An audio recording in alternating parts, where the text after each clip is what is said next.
What are your priorities in writing a good song? And do you trust intuition? This is a good question. I think when I'm writing a song, my goal is to get inspired.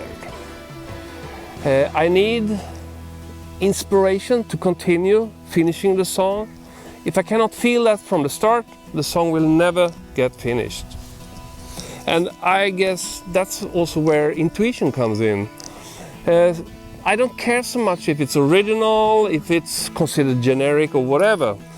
It has to contain a certain energy to want to make me continue.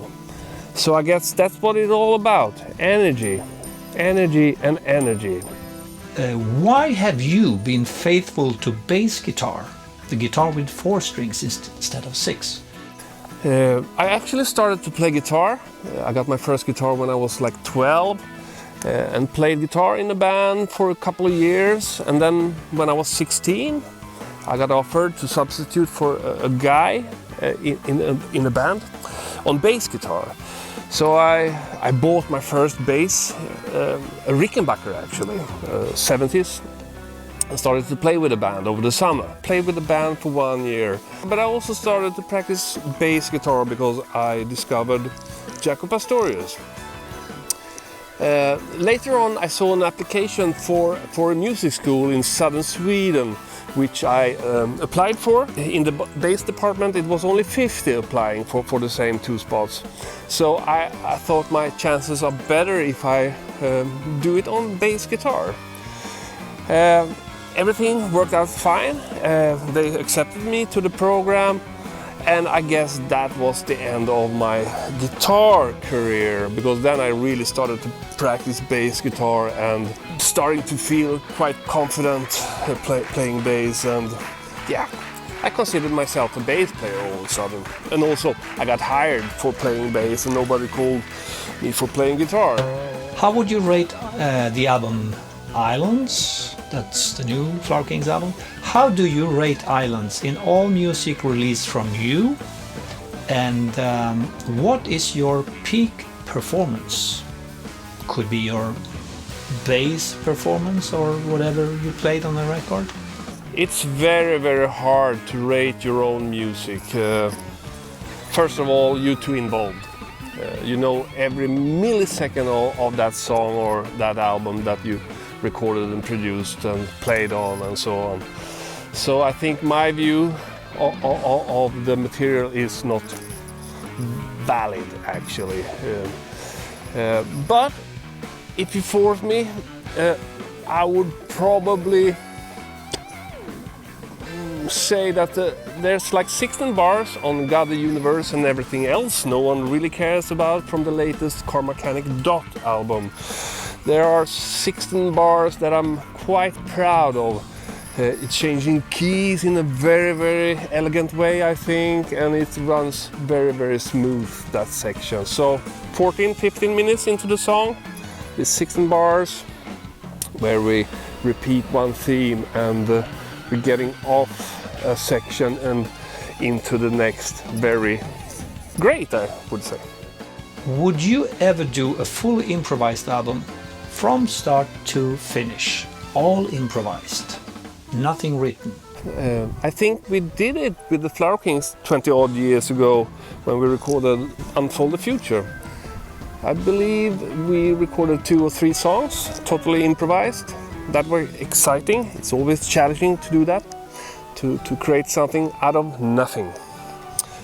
Me and Annie Tillson from The Tangent, we talked about it a few years ago to invite tons of people to a studio in London, just meet up, don't talk about music, just do it, record, totally improvised.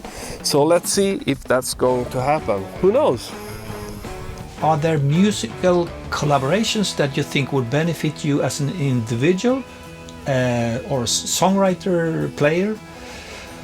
Are there actually roads for you still to evolve as a musician, writer, etc., etc.? And what would that be?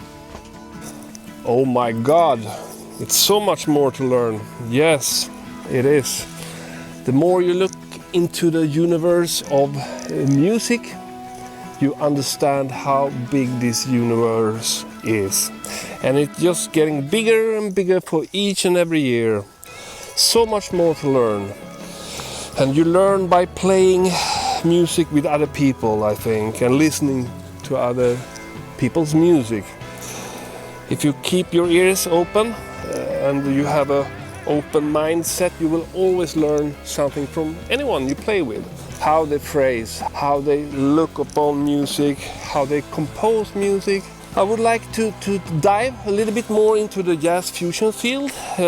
Play with, you know, it would be a dream to play with like Chick Corea or something like that. A guy who played since the early 60s and played with so much talented people over his career and learned from. That would be exciting. We already did a little bit with the backstage, of course. Invited all those great musicians, which turned out really, really good. Me and Roine did a fusion album like 10 years ago called Third World Electric. We had tons of great players on those albums, and of course I learn every day. I'm trying to learn every day. I'm here to learn. I'm a student of life and music. So one day I might get good at it, who knows? Hi Jonas, what kind of tools or equipment do you use for shoveling snow down in the Alps? Yeah, you're right, I'm a house owner in Austria. But we don't live in the Alps. But in the case we do get some snow, I take out my big fucking Viking hands and I just dig down in the snow and shovel it away. That's how we do it here in Austria. No fucking tools, man. For how many years has the red Yamaha bass been under your possession? Oh, my dear beloved Yamaha BB3000 bass. Yeah, had it for a long time. I think I got it in 1989. It used to belong to Glenn Hughes from Deep Purple, so it has a little bit of history, that bass guitar. That bass guitar is also the bass that I've been recording the most on. I think it's probably like 60, 70, 80 albums on that bass guitar, and probably like 2,500, 3,000 shows or something. So yeah, that's still my favorite.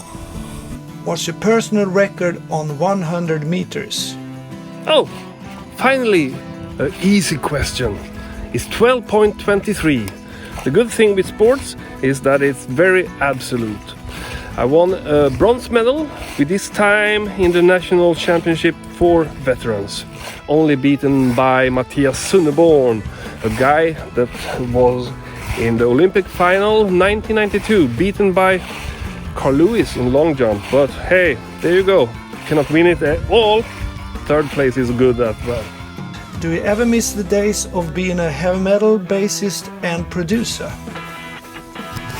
Yes, sometimes I miss it actually, because I remember those times. It was so easy to do those albums because we didn't really care. We just did it, you know. We had fun. We had a party, we recorded the songs, we released it, mainly in Japan, of course. We were heavy metal factory from the southern Sweden. I don't know how many albums we did in different constellations and different variations on the same heavy metal theme. But it was fun times, but there's a time and place for everything, and I'm happy that I did it, but I really don't want to go back, really. Well, never say never. If you will have the power to bring back to life a legendary and great musician, who that will definitely not be? I heard that Hitler was a great bass player in the old days, but he changed his path and did something else instead of music. So I guess we could do without him, actually, so I wouldn't bring him back, especially not to form a band, because after all, he was a bass player. What's the movie's character that seems to have your same lifetime events, in good and bad ways? Oh, I'm sorry, Mirko. Now it will be a really boring answer. No, I cannot think about any character that resembles my life, really. You know, and maybe I should do a movie about myself. How about that? Is there any moment you truly felt grateful for being in the Flower Kings?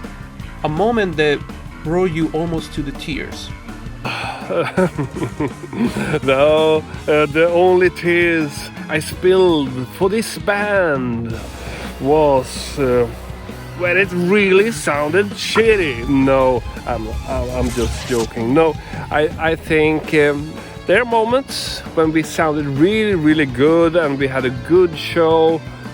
I've been playing over 21 years with a band and we did good things. So, but that would be too much to admit that I kind of had some tears, you know. Well, I will leave that to my memoirs. Lately, your son joined us on a tour, being very active in supporting the band with merchandise and helping with the gear. What kind of thoughts cross your mind when you see who once was your baby cooperating with the crew and musicians around the band now? Oh yeah, that was a big moment for me when Alex joined us on the last Flower Kings tour, doing all what you mentioned there, like merchandise and helping carrying stuff, and you know, he's a big boy now, and yeah, it's just great for me to invite him into my universe so he can actually see what Dad is doing with his life. And now I'm quite fortunate because it seems that Alex also chose this path. So I think it was a good opportunity for him to see what it was all about. You know, what is touring? How is it to go in on a nightliner with 15 other people, set up the gear, take down the gear, you know, selling and not sleeping, cold, warm, you know. It was a good opportunity for him to actually make a good decision on whether he will do this or not in his life. So I'm very grateful.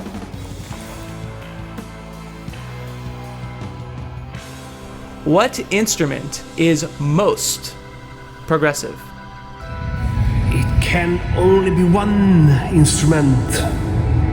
It can only be one sound that defines progressive rock more than any other instruments. And it is the mellotron. What style of music do you typically listen to for leisure? Well, I don't listen to music that much on my free time, actually. Mainly because I'm working so much. But if I do, I mainly maybe listen to like some jazz music, something totally different to what I'm working at the moment. So I guess it can be some classical music or jazz music or something like that. Mainly instrumental music, actually. Do you have any upcoming plans for Car Mechanic? Yeah, during this lockdown I've been working on a few things. You know, we did the Backstage album, we did the new Flower Kings. I've been working on and off, writing new stuff for Car Mechanic, 14-15 minutes on a longer piece, and I have a few shorter ones as well. So hopefully that will materialize in the near future, but you know, it's hard. If there's any new musical territory for the Flower Kings to explore, how would you like to see future songs evolve? Yeah, I would like the Flower Kings to do an orchestral album. Bringing in a small sinfonietta or something, you know. Maybe some horns. Doing what I believe we do really good, writing symphonic rock music. I would like us to maybe focus a bit more on the instrumental stuff. Maybe do a 100% instrumental symphonic orchestral album. I will try to talk to Roine and convince him that that's the thing to do in the future. How would you compare Islands to Waiting for Miracles? Well, I think I answered that to Roine before. That it's hard to compare your own stuff that you've been working on for a long time and listen to. Waiting for Miracles had some really great moments, good songs. I think the new album Islands probably is a bit more brave, more special to me somehow. It's a double album, more music of course, but I would say I hold Island a little bit higher up.